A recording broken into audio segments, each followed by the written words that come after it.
In certain simulation scenarios, you may need to convert Abaqus results into VTK format. To simplify this process, we've created the standalone YJExchanger component. Converting your data is a simple, three-step process.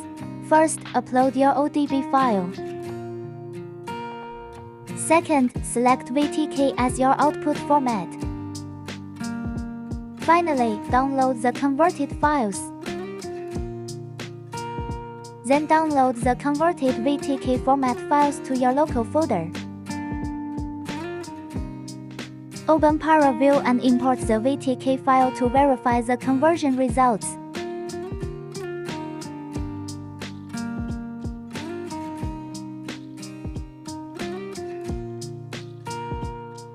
You can now review the deformation results. All data remains complete and accurate.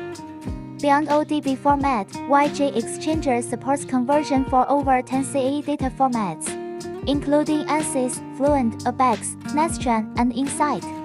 Experience versatile file conversion at YJExchanger CAE File Converter. We look forward to your feedback.